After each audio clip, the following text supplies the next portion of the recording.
Welcome back to our new video which is MD versus DNB versus MS भी कह सकते हैं हम लोग। देखिए एमडी करने के बेनिफिट्स क्या हैं।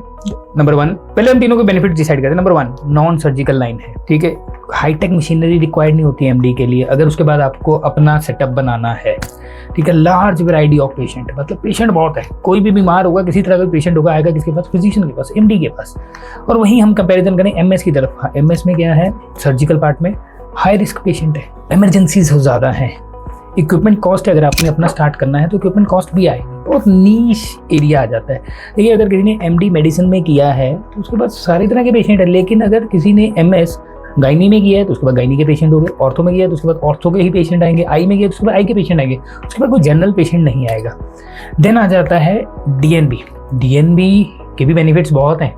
बेनिफिट्स का मतलब है बंदा क्यों करे। देखो एमडी अगर किसी एमबीबीएस करने के बाद ना ज़्यादातर लोगों को क्लियर होता है उनका जो इंटरेस्ट है वो किस तरफ है, वो मेडिसिन पार्ट में इंटरेस्टेड है या वो सर्जिकल पार्ट में इंटरेस्टेड है। लेकिन कई बार कुछ अटेम्प्ट्स करने के बाद भी जब सीट नहीं मिलती या एमडी या एमएस की, तो वो डीएनबी की तरफ जाना पड़ता है। तो डीएनबी के में फ़ायदे क्या हैं? आपको डीएनबी सिर्फ बड़े बड़े प्राइवेट हॉस्पिटल्स के साथ साथ कुछ मेडिकल कॉलेजेस में भी मिलती है। अब बात करते हैं एडमिशन्स की, पीजी, एमडी और एमएस।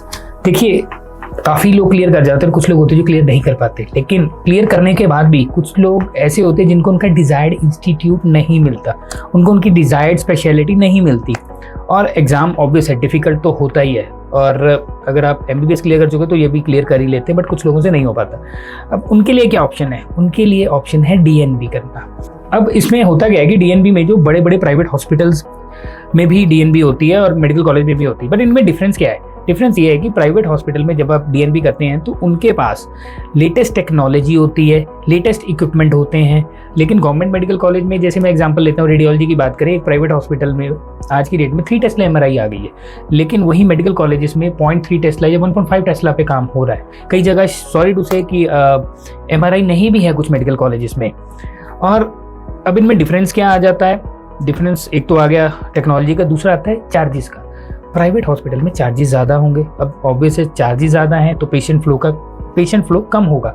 वहीं अगर हम गवर्नमेंट हॉस्पिटल की बात करें, वहाँ पे पेशेंट फ्लो हाई होता है, जिसमें एक डॉक्टर को प्रैक्टिकल एक्सपोजर ज़्यादा मिलता है एज कम्पेयर टू प्राइवेट। तो ये दो डिफरेंसेस हैं। और एक पॉइंट आ जाता है एमएस वर्सेस डीएनबी। जैसे हमने एमडी वर्सेस रेडियोलॉजी में किया, एमएस में क्या होता है कि अगर आपने डीएनबी की है किसी या कर रहे हैं किसी प्राइवेट हॉस्पिटल में, प्राइवेट में रिजल्ट ओरिएंटेड है चीज़ें, तो जो सीनियर कंसल्टेंट होगा आपको वर्क एक्सपोजर बहुत कम मिलेगा सर्जिकल वाइज, प्रैक्टिकल वाइज। तो ये एक डीएनबी किसी प्राइवेट हॉस्पिटल करने का ड्रॉबैक है। अब आता है if you are looking for कि मेरे को तो करनी है सुपर स्पेशलिटी, एंड में 1 साल का ब्रेक लेना है या इसके बाद में I will work hard and मेरे को क्रैक करना है अपना एमसीएच और DM. So this is an good option कि आप डीएनबी कहीं से भी करें एंड देन 1 ईयर का ब्रेक लेके आगे उसको क्वालिफाई करें। For more links, for more videos like this, please subscribe only if you are in medical field. Thank you so much.